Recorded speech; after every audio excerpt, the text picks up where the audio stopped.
You all guys. मेरी आवाज़ आ रही है आप सब लोगों को और आपको स्लाइड्स भी नज़र आ रही हैं? ओके गुड, तो मेरी वॉइस क्लियर है। आई होप अभी तक आपको चीज़ें डिस्कस जो हमने की है डिस्कशन वो आप लोगों को समझ आ गई होगी कि हमने क्या पढ़ा था। हम बेसिकली जो डिस्कस कर रहे थे चीज़ें वो ये थी कि जो प्लेटो की फ़िलॉसफ़ी है, हम बेसिकली उस डिस्कस कर रहे थे कि उसकी फ़िलॉसफ़ी जो है वो अ अपने उस्ताद से मुतासिर थी और वो बेसिकली डिस्कस कर रहा था कि अच्छी स्टेट कैसे क्रिएट की जा सकती है। वो स्टेट जिसमें जस्टिस हो और वो कहते हैं जस्टिस वो है कि जिसको to give everyone is equal to, जिसको आगे हम पढ़ते हैं वो कहता है जस्टिस क्रिएट करना। और जस्टिस कैसे क्रिएट किया जा सकता है वो कहता है अगर ह्यूमन नेचर को देखेंगे तो ह्यूमन नेचर को वो देखता है, वो कहता है वो 3 हिस्सों में डिवाइडेड है, 3 डोमिनेटिंग फोर्सिंग हैं जो इंसान के ऊपर जो है वो रूल कर रही हैं, जो इंडिविजुअल्स के ऊपर रूल कर रही हैं। और उन्हीं के मुताबिक अगर चीज़ों को देखा जाए तो हम एक जस्टफुल सोसाइटी क्रिएट कर सकते हैं कि इसको अपना हो काम हो, ठीक है, ये करे और ये अपना करे, ये अपना, अपने-अपने हिसाब से। तो वो कहता है यही जस्टिस है, ऐसे हम जस्टिस क्रिएट कर सकते हैं। यहाँ तक चीज़ें क्लियर थी। अभी हम उसका कॉन्सेप्ट देखते हैं which is principle of specialisation. ये कॉन्सेप्ट है, बड़ा आला कॉन्सेप्ट है। उसी को ही आगे लेके जा रहा है। कैसे? He believes, according to Plato, this is a scheme in which individuals should be divided and assigned their relative functions: consumption, security, and rulership. This is called principle of specialization. वो कहते हैं 3 हिस्सों में डिवाइडेड है humans society के।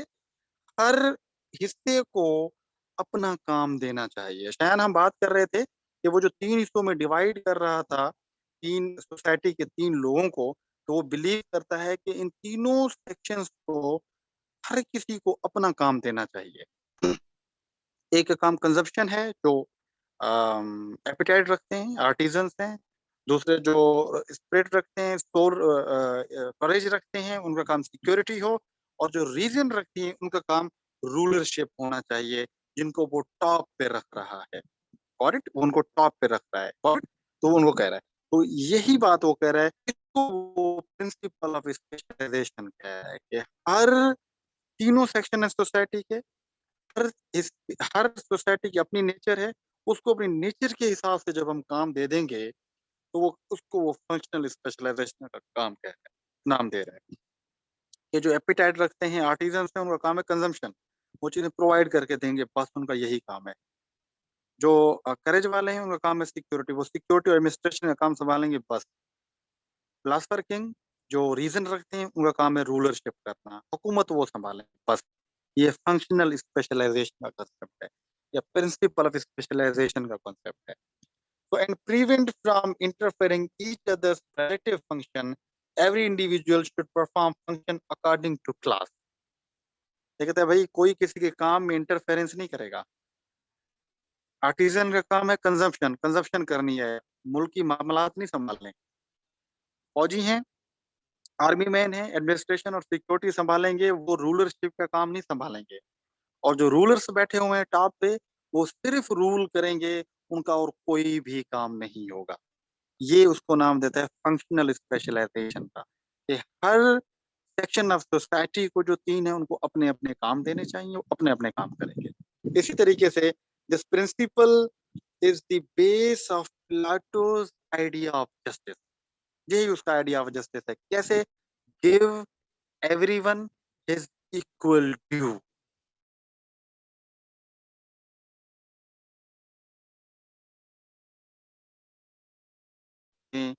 This concept justice है ही यही कि जिसका जितना काम है उसको वही देना चाहिए। इन अदर सेंस मैं बताऊँ कि जिसकी जितनी औकात है उसको उतना देना चाहिए।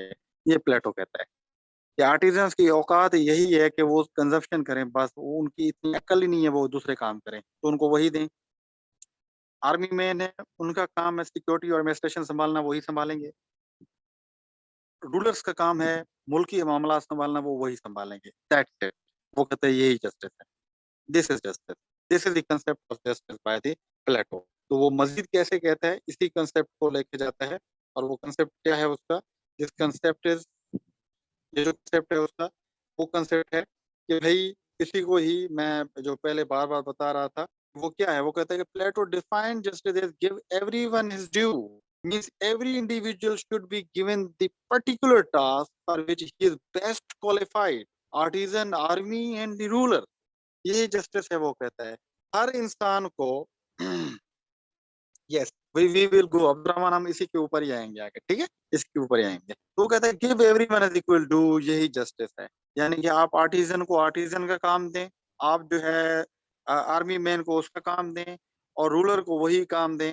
वो कहते हैं यही जस्टिस है। अगर आपने ऐसे दे दिया सोसाइटी में ये काम, आपकी सोसाइटी जस्टफुल हो जाएगी, आप फिर मज़े लेंगे। वो सोसाइटी कंप्लीट होगी, वो सोसाइटी वर्चुअस होगी, वो सोसाइटी जो है वो वाइज़ सोसाइटी कहलाएगी। वो सबसे अच्छी और आइडियल स्टेट कहलाएगी। Got it? समझ आ रही है यहाँ तक? वो कहाँ पे जा रहा है? तो state should be superior which arranges principle of specialization each according to his ability. Question ये आता है, अब्दुल रहमान का भी क्वेश्चन है कि भाई कौन डिसाइड करेगा ये? किसको कौन-सा काम देना चाहिए? वो कहता है स्टेट डिसाइड करेगी। गवर्नमेंट के इंस्टीट्यूशंस डिसाइड करेंगे किसको क्या चीज़ देनी चाहिए। So virtues या qualities of a state are wisdom, courage, and self-control. Artisans who don't interfere with others. तो कहते हैं अच्छी स्टेट वही है जहाँ पे विजडम होनी चाहिए, वाइज जो हैं हुकूमत करें, जहाँ पे करेजियस मुल्क की सिक्योरिटी संभालें और जहाँ पे सेल्फ कंट्रोल होना चाहिए। जो आर्टिजन्स हैं, जो लालच रखते हैं, उनको अपनी औकात में रखे जो स्टेट, उनको वही काम दे जो वो कर सकते हैं। ये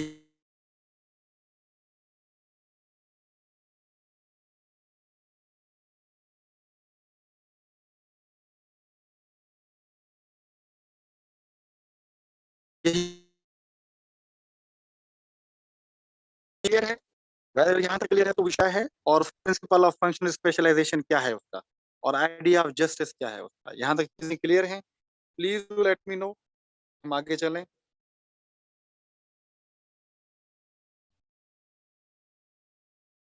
तो am I audible to you all guys? मुझे आप सुन रहे हैं और आप लोगों को समझ आ रही हैं चीज़ें? ठीक है?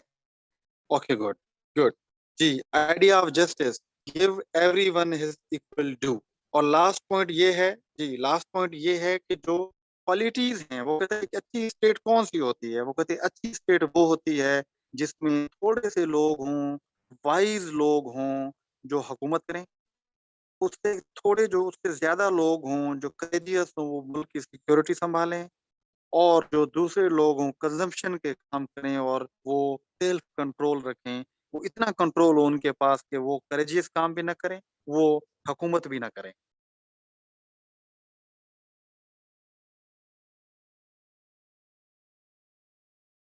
उनका काम सिर्फ़ सेल्फ कंट्रोल है। वो कहते हैं अच्छी से इन अदर फंक्शन देती है, वो फंक्शन परफ़ॉर्म करता है और दूसरे के साथ इंटरफेरेंस नहीं करता। वो कहते हैं वही अच्छी स्टेट है, वही जस्टफुल स्टेट, वही जस्टिस है। यहाँ तक क्लियर है? तो अभी क्वेश्चन आता है जो आपके माइंड में भी होगा, भई कह तो दिया आपने कि इतने क्लासेस होते हैं और ये होता है, वो होता है। तो क्वेश्चन आता है कि how to divide classes? Abdul Rahman का क्वेश्चन था।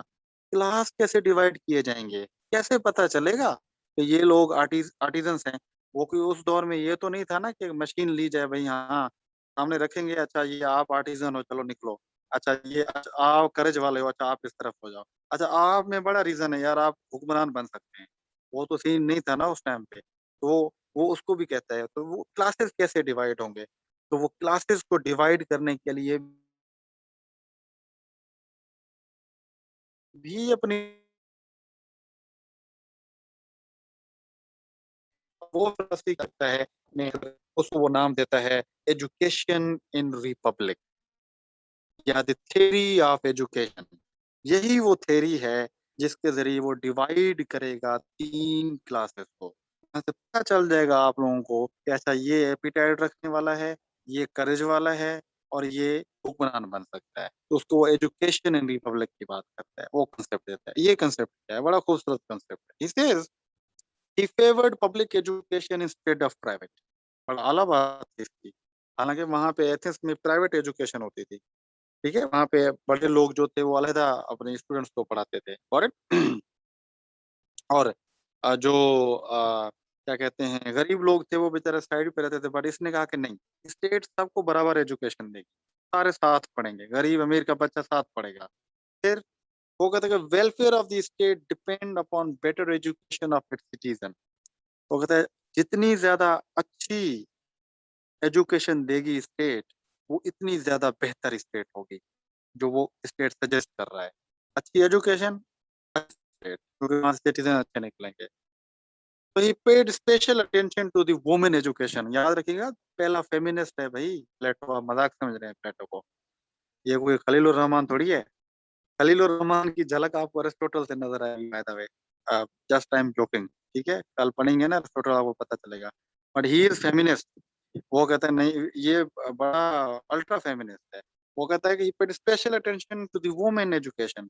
वो कहता है वुमेन एजुकेशन की अटेंशन वो देता है। वो कहता है, क्या कहता है, वो ये कहता है कि भाई आप वुमेन को भी साथ लेके चलेंगे। जब एजुकेशन देगी स्टेट, वो वुमेन मेन सबको बराबर देगी। और एजुकेशन क्यों दे रही है, क्योंकि उसने 3 क्लास को डिवाइड करना है। उसके बाद में ये बात करेगा, तो कैसी एजुकेशन होगी जिससे पता चले कि ये बंदा एपिटाइट वाला है, ये ऐसे है। तो he said he presented 2 educational plans या स्टेजेस। वो कहता है 2 स्टेजेस में एजुकेशन दी जाएगी, जहां से फिर स्क्रीनिंग करके हम निकालेंगे ये एपिटाइट वाला है, ये करेज वाला है, ये रीजन वाला है। कैसे, एक एलिमेंट्री लेवल है, दूसरा एडवांस लेवल है। 2 किस्म की एजुकेशन, यहाँ से आपको पता चल जाएगा फिल्टर, एपिटाइट वाला, करेज वाला। अब्दुलरहमान, आपके क्वेश्चन का जवाब आ रहा है, ठीक है। तो कैसे किसी को हम, वो क्या कहता है, वो एलिमेंट्री लेवल में पहली बात करता है। एलिमेंट्री लेवल में क्या होगा, शुरुआती तालीम में क्या किया जाएगा, क्यों दे रहा है ये एजुकेशन का कंसेप्ट। वो इसलिए दे रहा है कि भाई वो 3 क्लासेस कैसे डिवाइड करें, उनकी फिल्ट्रेशन कैसे हो। मशीन तो है नहीं ना, पता चले। तो कहते हैं उसका प्रोसेस है उसके पास। कैसे, training up to 18 years plus 2 years military training. वो कहता है 20 साल तक सारे लोगों को, औरत मर्द गरीब अमीर सारे बच्चों को स्टेट क्या करेगी, एलिमेंट्री एजुकेशन दिलवाएगी। 20 साल तक एजुकेशन आ गई। Open for all citizen, women, artisan, सारे लोग होंगे इसमें, कोई भी नहीं होगी। जिम्नास्टिक होगी इसके अंदर, वो भी की जाएगी, जिसमें diet, physical, mind training and music भी होगा। Training of instruments, poetry and literature भी होगा। सारी चीजें इसके अंदर सिखाई जाएंगी 20 सालों तक, हर बच्चों को पूरी स्टेट के अंदर। वो कहता है फिर होगी 20 साल के बाद स्क्रीनिंग उनकी, उनका टेस्ट लिया जाएगा। और उस टेस्ट में क्या होगा कि successful next level and failures in the artisan class, यहीं से ही सारी सफाई हो जाएगी। वो कहते 20 साल एजुकेशन दे दी सबको सबको। उसके बाद स्क्रीनिंग करेंगे, जो लोग वो स्क्रीनिंग पास करेंगे वो नेक्स्ट लेवल में चले जाएंगे, एडवांस लेवल में। जो लोग वहां पे फेल होंगे वो उसी लेवल पे रह जाएंगे। और जो उस लेवल में 20 सालों के एजुकेशन में रह लेंगे, वो कहते हैं वो आर्टिजन्स बन जाएंगे, क्योंकि उनमें इतनी औकात नहीं थी, उनमें इतनी अक्ल नहीं थी कि 20 सालों के अंदर जो उनको पढ़ाया गया है उनको ग्रेस कर सकें और आगे निकल सकें। तो मीन्स के वो सियाने नहीं है, वो पागल हैं, वो बेवकूफ हैं, वो एपिटाइट रखने वाले हैं, लिहाजा उनको उनकी औकात में रखो। वो कहते हैं उनको हम यहाँ पे डिवाइड कर देंगे। तो काफी लोग तो यहीं पे निकल जाएंगे एलिमेंट्री लेवल के ऊपर। यहाँ तक समझ आ गई है कि किस तरीके से उसने आर्टिजन क्लास को साइड पे कर लिया, सेग्रीगेट कर लिया, उसको कह दिया कि भाई तुम यहाँ पे रहोगे। यहाँ तक क्लियर है। फिर वो कहता है क्या, फिर वो कहता है कि भी एडवांस लेवल है। अच्छा, एडवांस लेवल में क्या होगा भाई, वो कहता है कि एडवांस लेवल एजुकेशन के अंदर क्या होगा। वो कहता है यहाँ पे फिर this level from 12 to 35 year, 15 साल की एक और एजुकेशन दी जाएगी, जो कि एडवांस लेवल होगी, जो पास करके आए हुए होंगे। तो 10 ईयर्स उनको क्या पढ़ाया जाएगा, बेसिक मैथमेटिक्स एंड एस्ट्रोनॉमी की स्टडी कराई जाएगी। 5 साल उनको फिलॉसफी पढ़ाई जाएगी, यानी लॉजिक की एजुकेशन दी जाएगी। लॉजिक क्या होती है, रीजन की एजुकेशन दी जाएगी। और उसके बाद जो है ट्रेनिंग होगी 35 सालों के बाद। फिर क्या होगा, वो कहता है कि जो सक्सेसफुल होंगे वो नेक्स्ट स्टेज पे चले जाएंगे, और जो रह जाएंगे वो करेज क्लास के अंदर, और वो एडमिनिस्ट्रेशन और सिक्योरिटी का काम संभालेंगे। वो भी सेग्रीगेट हो गए, दूसरी क्लास भी आपको मिल गई वहीं पे। जो आगे निकल गए वो तो बड़े मुकद्दर के सिकंदर थे। तो फिर उनको जो आगे निकल गए हैं उनको मज़ीद 15 साल की एजुकेशन दी जाएगी, फिलॉसफी और एजुकेशन दी जाएगी और वो जो 15 साल वाली एजुकेशन आगे निकले हैं 35 सालों के बाद, वो फाइनली 50 साल की उम्र में जाएँगे और वहीं पे वो रूलर्स बनेंगे या वो फिलॉसफर किंग बनेंगे। यहाँ से जो थर्ड ग्रुप है, थर्ड क्लास है सोसाइटी का, वो इमर्ज हो जाएगा। इसको वो कहता है थ्योरी ऑफ एजुकेशन। समझ आ गई है? अभी रूलर ये बन गए हैं। जो विज़डम वाली क्लास थी वो भी सेग्रीगेट हो गई, करेज वाली भी सेग्रीगेट हो गई और उसी के साथ-साथ जो एपिटाइट वाली थी, वो भी सेग्रीगेट हो गई। यहाँ तक क्लियर है कि किस तरीके से तीनों अभी उसमें मेन फ़ोकस रूलर्स के ऊपर होगा क्योंकि वो तो अच्छे रूलर्स चाहता था ना। आपने सुना नहीं उसकी जो एनालॉजी थी कि अच्छा डॉक्टर ही अच्छा इलाज करेगा जो मेडिकल पढ़ा हुआ होगा। तो जो रूलर्स हैं, अच्छे रूलर्स, अक्लमंद रूलर्स ही अच्छी स्टेट चलाएँगे। तो 50 साल में जो रूलर बन के आएगा, वो प्लेटो के नज़दीक वो सियाना होगा, लॉजिक पढ़ी होगी, फिलॉसफी, मैथमेटिक्स पढ़ा होगा उसने और उसने जिम्नास्टिक की है, डाइट का पता है, ट्रेनिंग है, मेंटली, फिज़िकली वो फिट बंदा होगा and he is perfect for rulership, he is perfect for governance, he is perfect to handle public affairs. यहाँ तक चीज़ें क्लियर हैं? Please do let me know. समझ आ रही हैं चीज़ें? कोई इश्यू तो नहीं हो रहा प्लेटो के अंदर? प्लेटो बेचारा वो बोर तो नहीं कर रहा, बड़ी इंटरेस्टिंग चीज़ें दे रहा है, ठीक है? तो ये उसकी थ्योरी ऑफ एजुकेशन। अभी यहाँ तक चीज़ें क्लियर हो गई। अभी वो फिर आगे बताता है, वो क्या कहता है कि बेसिकली टेल्स कि आपने जो फिलॉसफर किंग साइड पे कर लिए, आपने जो रूलर्स साइड पे कर लिए, आपने जो रीज़न वाले लोग साइड पे कर लिए, उसको वो कहता है फिलॉसफर किंग। क्या कहता है उसको? फिलॉसफर किंग या उसको रूलर्स कहता है। ठीक है? वो उसकी स्टेट में रूलर्स होंगे जो टॉप पे तबका होगा। थोड़े से होंगे, ठीक है? उस तो ही मैनेज स्टेट अफेयर्स वो जो फ्लॉगिंग हो करेंगे वो स्टेट अफेयर्स को मैनेज करेंगे और वो क्या करेंगे they legislate laws on a place वो वहीं के वहीं फैसला करेंगे और मजे की बात बताऊं आपको कि rejected general applicability of laws on the ground that circumstances are changed always वो लिखे हुए लॉज का बड़ा मुखालिफ था वो कहता, नहीं लिखे लॉज नहीं होंगे तो लॉज बनाए जाते हैं काफी टाइम के बाद जरूरी तो आज एप्लीकेबल हों वो आज एप्लीकेबल नहीं होते तो फिलॉसफर किंग क्या करेगा वो कहता है इतने प्रोसेस से उसको निकाल के आया हूँ मैं इतना सियाना है कि बैठे-बैठे डिसाइड कर लेगा, क्या अच्छा है, क्या बुरा है, क्या ठीक है, क्या गलत है, उसको लॉज़ की कोई ज़रूरत ही नहीं पड़ेगी, वो इतना सियाना। इसी के साथ-साथ ही absolute authority in decision making, वो जो फिलॉसफर किंग होंगे एब्सोल्यूट अथॉरिटी होगी, उनको कोई रोक-टोक नहीं होगी, दे आर एब्सोल्यूट। वो जैसी डिसीजन मेकिंग करना चाहें, वो कर सकते हैं, क्यों? क्योंकि भई उनका संवेग होगा अपना, वो सियाने लोग हैं सबसे। Their decisions are final. वो जो फैसला कर लेंगे बात खत्म, कोई नहीं उसको रिवोक कर सकता। तो individuals liberty should be censored. यहाँ पे आपको महसूस हो रहा है कि वो इंडिविजुअल्स की लिबर्टी को सेंसर कर रहा है। यानी आप अपने फिलॉसफर किंग से क्वेश्चन भी नहीं कर सकते, ठीक है? आप उनसे पूछ भी नहीं सकते, सर ये आपने क्यों गलत किया है? No, because he has absolute authority. Plato कह रहा है एब्सोल्यूट अथॉरिटी क्यों? एक एपिटाइट रखने वाला बंदा, आर्टिज़न फिलॉसफर किंग से पूछेगा कि सर ये आपने क्यों किया? प्लेटो के नज़दीक उसकी इतनी औकात ही नहीं है। उसकी औकात ये थी कि वो आर्टिज़न होके रहे तो वहीं रह रहा है। तो वो कभी भी नहीं जो है वो फिलॉसफर किंग के साथ आर्ग्यू करेगा क्योंकि उसकी वो सियाना बंदा है और उसको पता है क्या सही है, क्या गलत है। ठीक है? Yes, very good Rabia, this is totalitarian state obviously वो टोटलिटेरियन स्टेट को फ़ोकस कर रहा है, वो फासिस्ट स्टेट कर रहा है। इसको हम पढ़ते हैं आगे। हाँ, भी रूड है, बड़ा रूड होगा भई। नॉलेज का रूडनेस नॉलेज वाले बंदे की रूडनेस बनती भी है बाय द वे, ठीक है? ओके, यहाँ तक चीज़ें क्लियर हैं आपकी। अभी भई जनाब ऐसा थोड़ी है कि फिलॉसफर किंग बन गया तो बस जो करता फिरे, उसमें भी रिस्ट्रिक्शंस हैं भई और बड़ी स्ट्रॉन्ग रिस्ट्रिक्शंस हैं। वो क्या? वो एक और कांसेप्ट देता है that is communism in Republic. वो कहता है कि भई कम्युनिज़्म होगा मेरी रिपब्लिक में। तो कम्युनिज़्म का कांसेप्ट क्या है? कम्युनिज़्म का मतलब है one of the distinguished feature क्या है? कि कम्युनिज़्म मीन्स शेयर्ड। शेयर्ड से मतलब क्या है? कि communism not for whole society but only for upper class यानी करेज इन रूलर्स के लिए। वो कहता है जनाब जो एपिटाइट वाले लोग हैं वो तो हैं ही लालची। उनसे ज़मीनें खस गई ना वो तो किसी को बैठने नहीं देंगे। वो फिर क्या कॉन्सेप्ट देता है, वो कहता है कि भई जो रूलर्स होंगे और जो करेजियस लोग होंगे यानी मिलिट्री और रूलर्स होंगे, उनकी अपनी ज़मीनें नहीं होंगी भई। वो प्रॉपर्टी नहीं रख सकते अपनी, उनकी प्रॉपर्टी शेयर्ड होगी, दैट्स इट, शेयर्ड। वो कोई भी ज़ाती प्रॉपर्टी नहीं रख सकता। ज़ाती प्रॉपर्टी अगर रखेगा तो वो सिर्फ़ एपेटाइट वाला बंदा रखेगा। ज़ाती प्रॉपर्टी रखेगा तो वो निचले तबके वाला बंदा रखेगा, आर्टिज़न रखेगा। क्यों? वो है ही लालची, उसको ज़रूरत है उस चीज़ की, वो उसके बगैर रह ही नहीं सकता है। वो कहता है वो उसको दे दो और वो कहते हैं रूलर्स जो हैं, वो नहीं रखेंगे। क्यों नहीं रखेंगे? वो कहता है इसलिए नहीं रखेंगे बिकॉज़ अगर वो ज़ाती प्रॉपर्टी रखना शुरू हो गए, वो तो लालची हो जाएँगे। फिर उनमें और नीचे वालों में फ़र्क क्या बचेगा?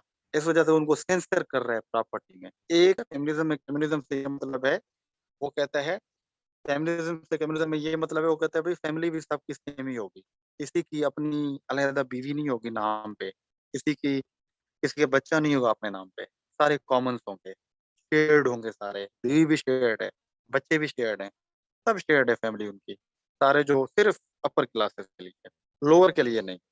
फॉर इट क्यों? उसके पीछे भी रीज़न है। उसके पीछे रीज़न वो ये दे रहा है कि भई फिर तो जानशीन बन जाएँगे, गद्दी-नशीनी वाला सिस्टम आ जाएगा। एक किंग है, हेरिडिटरी सिस्टम बन जाएगा यानी हेरिडिटरी क्यों बने? वो कहते हैं ज़रूरी थोड़ी है कि अगर वालिद वाइज़ बंदा है तो उसका बेटा भी हो, नो बेटा उसका बेवकूफ़ तरीन भी हो सकता है। तो दोबारा उसको प्रोसेस से गुज़रना पड़ेगा। जो प्रोसेस से गुज़रेगा, साबित करेगा खुद को कि वो वाइज़ है, वो ही ऊपर आएगा, चाहे वो किंग का बेटा हो, चाहे किसी का भी बेटा हो, वो आगे नहीं आएगा। इस वजह से वो कम्युनिज़्म एंड प्रॉपर्टी के साथ-साथ कम्युनिज़्म एंड फैमिली का भी कांसेप्ट दे रहा है, कि फैमिली भी शेयर्ड होगी। किसी का बच्चा किसी के नाम पे नहीं होगा, किसी की बीवी किसी के नाम पे नहीं होगी। Everything will be shared, but do remember only for upper classes. Appetite के अपने बच्चे होंगे, उनकी अपनी बीवियाँ हैं, वो रख सकते हैं। और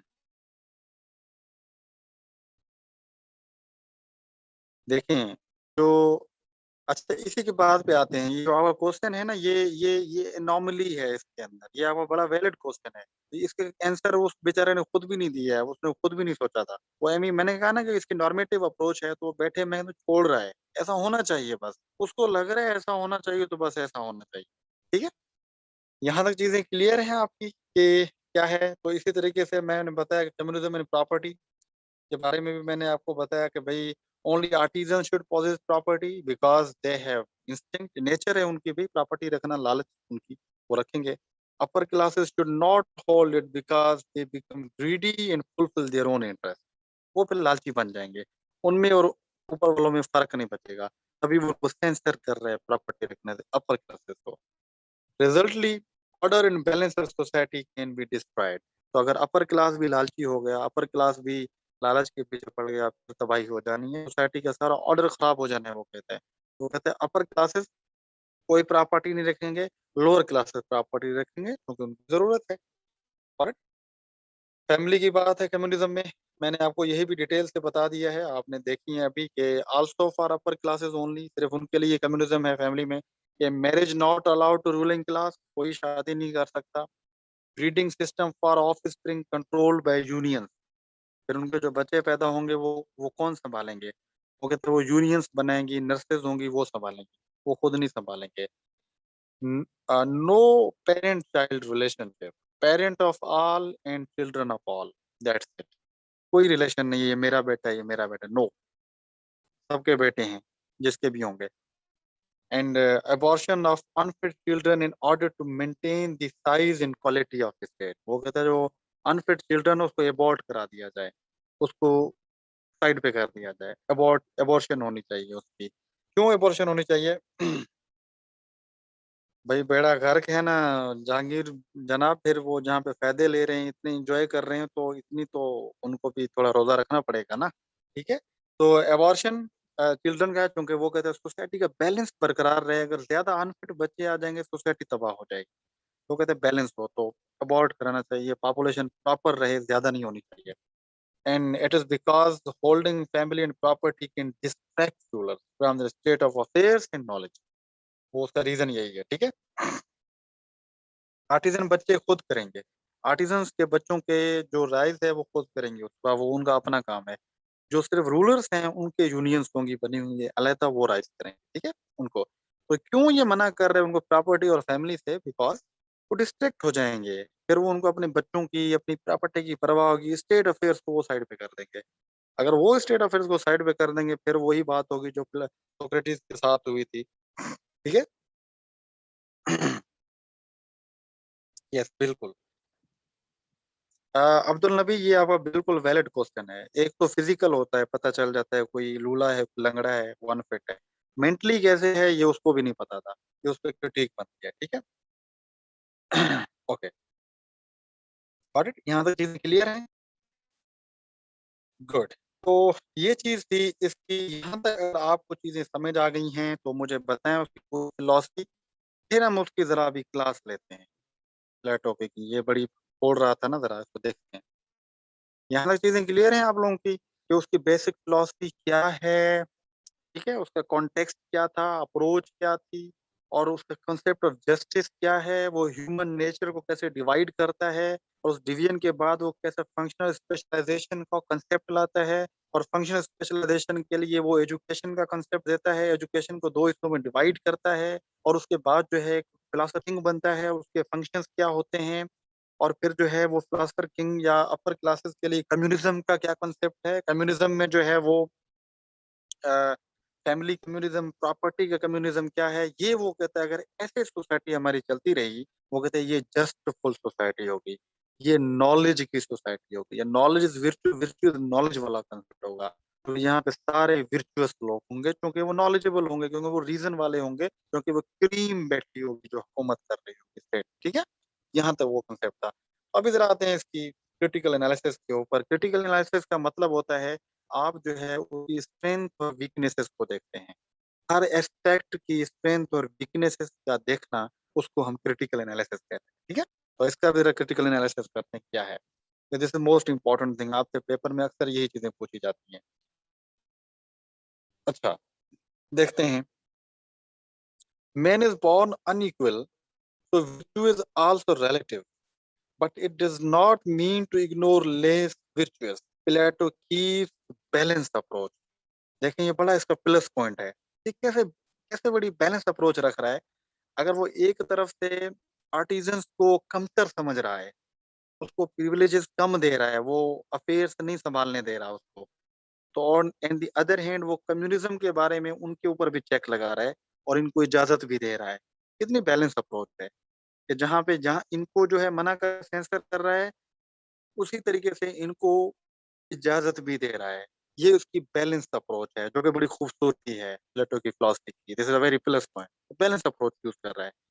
आपको खुद को फील हुआ है ना, वो अगर उनको आर्टिजन्स को जो है वो रूलरशिप नहीं देने दे रहा, तो साथ में प्रॉपर्टी की इजाजत तो दे रहा है ना उनको। और इसी तरीके से जो फिलासफर किंग हैं, उनको वो इतना आला मकाम दे रहा है अफेयर संभालने का, उसी के साथ साथ उस पे चेक भी लगा रहा है कि वो प्रॉपर्टी नहीं रख सकेंगे, कम्युनिज्म। तो बैलेंस अप्रोच है, plus point. Republic is psychological analysis of society, human nature. वो बेसिकली साइकोलॉजिकल एनालिसिस की है उसने सोसाइटी का। देखा है ना, ह्यूमन नेचर की बात ये कि तीन हिस्सों में डिवाइडेड होती है। ये उस टाइप पे इतनी बड़ी एनालिसिस करने ह्यूमन नेचर का, ये बड़ी आला बात थी। ये प्लेटो को प्लस पॉइंट जाता है। ही ignored individual liberty for community and supported absolute ruler. क्या किया है इसने? इंडिविजुअल लिबर्टी को इसने इग्नोर ही कर दिया है सिर्फ कम्युनिटी के लिए। आपने देखा ना, इंडिविजुअल की कोई औकात नहीं है यहाँ पे, क्योंकि रूलर जो है वो एब्सोल्यूट है। वो जो वो डिसाइड करेगा that will be the end. आप उससे क्वेश्चन नहीं कर सकते, जैसे उसका बोल रही थी कि बड़ा रूड है, ठीक है। तो ये उसका नेगेटिव पॉइंट जा रहा है आजकल के हिसाब से, कि आप बोलने की इजाजत भी नहीं होगी, रूलर तो आपका एब्सोल्यूट होगा आपका। Functional specialization is still in practice.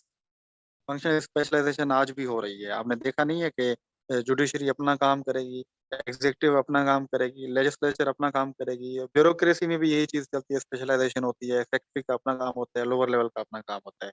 तो ये चीजें जो हैं वो प्लेटो से ली गई हैं, जो आज भी वैलिड हैं। दयाना, आपके क्वेश्चन के जवाब आ रहे हैं। इसी के साथ साथ maturity of ruler still considered important. ये भी वैलिड पॉइंट है, आजकल वैलिड है उसका पॉइंट। मेच्योरिटी आपने देखा नहीं है, वजीर आजम और प्रेसिडेंट की उम्रें कितनी रखी जाती हैं? 35 to 40 पूरी दुनिया के अंदर। वाई? बिकॉज दे थिंक कि इंसान जो मेच्योर होता है वो 35 to 40 के अंदर होता है। और जो रूलरशिप की हेड ऑफ स्टेट्स की शर्त लगाई गई है वो भी यही लगाई गई है, दैट मींस इट वर्क। ये भी स्टिल रेलेवेंट है चीजें। Equity on democracy, that is still debated. अभी भी डिबेट की जाती है डेमोक्रेसी के ऊपर। इसने भी की थी कि भाई डेमोक्रेसी है उसमें आप मेजोरिटी फैसला करती है, मेजोरिटी का फैसला ठीक नहीं होता, लोग तो बेवकूफ होते हैं वो भी फैसला कर लेते हैं। आज भी डिबेट हो रही है। आप नहीं देखते कि जो पीएचडी होल्डर है 35 है, 35 है फंसी, ठीक है। पढ़ेंगे हम आगे। अच्छा, तो ये देखें, ये डेमोक्रेसी आज भी डिबेटेड है। आप में से काफी लोग होंगे जो डेमोक्रेसी को मुखालफ कर रहे होंगे प्लेटो की तरह, कि भाई ये वो इकबाल ने कहा था ना, ये जमहूरियत वो तर्ज अमल जिसमें लोगों को गिना जाता है, तोला नहीं जाता। यानी उनकी मेच्योरिटी, उनकी विजडम नहीं देखी जाती, जस्ट उनकी क्वांटिटी को देखा जाता है, जो कि उस टाइम पे हो रहा था, जिसकी वजह से सोक्रेटिस को फांसी मिली थी। तो इसने भी उसको अटैक किया था, जो कंसेप्ट आज भी वैलिड है, लोग आज भी अपोज कर रहे हैं डेमोक्रेसी को। ओके, इसी के साथ साथ अगर हम देखें इसके और पॉइंट्स को देखें क्रिटिकल एनालिसिस में, तो concept of human nature is to journal, how one can made who have more wisdom. ये बड़ी उसने छोड़ी है सबसे बड़ी, कि उसने कह दिया कि तीन डिवाइडेड है ये विजडम के बारे में। भाई कैसे पता चलेगा कौन ज्यादा ज्यादा वाइज है, कौन कम वाइज है? ये बड़ा मुश्किल है इसको मेजर करना। इसने कह दिया, जनरलाइज कर दिया है। इसी के साथ साथ ही totally ignored individual freedom, which is an important part of human nature and supported absolutism. Who will monitor if philosopher king does wrong? जिसपे हम कल एरिस्टोटल को पढ़ेंगे। भैया अगर फिलोसफर किंग गलत करता है उसको कौन रोकेगा? उसके ऊपर तो चेक नहीं लगाया इसने, इंडिविजुअल्स पे तो लगा दिया है, तो वो कुछ नहीं बोल सकते फिलोसफर किंग के सामने। तो अरिस्टोटल ने कहा था ना, who will guard the guardian. अगर गार्डियन ही गलत काम करना शुरू कर देता है, उसको रोकने वाली कौन सी अथॉरिटी है? जिसके बारे में प्लेटो ने कुछ भी नहीं बताया। ये भी उससे चवल बच गई है। तो in education, screening process is absent and confuse. अब मैं स्टूडेंट पूछ रहा था कि कैसे स्क्रीनिंग होगी, कंफ्यूज है वो खुद बेचारा। कैसे होगी? पेपर लिया जाएगा, एमसीक्यूज पेपर होगा, कैसा पेपर होगा? ये वो इस तरीके को प्रॉपर नहीं बता रहा। तो principle of feminism in family and property is unnatural. Property में तो चलो आप कह सकते हैं, बट फैमिली में अननेचुरल है ये, मतलब नेचुरल ही नहीं है कि इंसान जो है वो इतना फेमिनिज्म की तरफ चला जाए।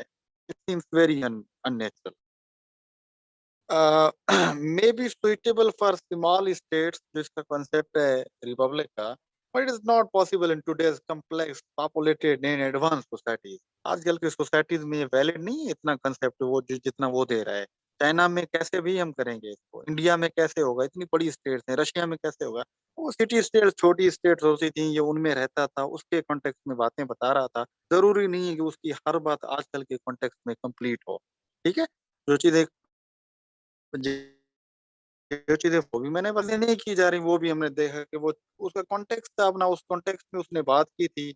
और उस कॉन्टेक्स्ट के बेस पे जरूरी नहीं है कि हर चीज उसकी कंप्लीट हो।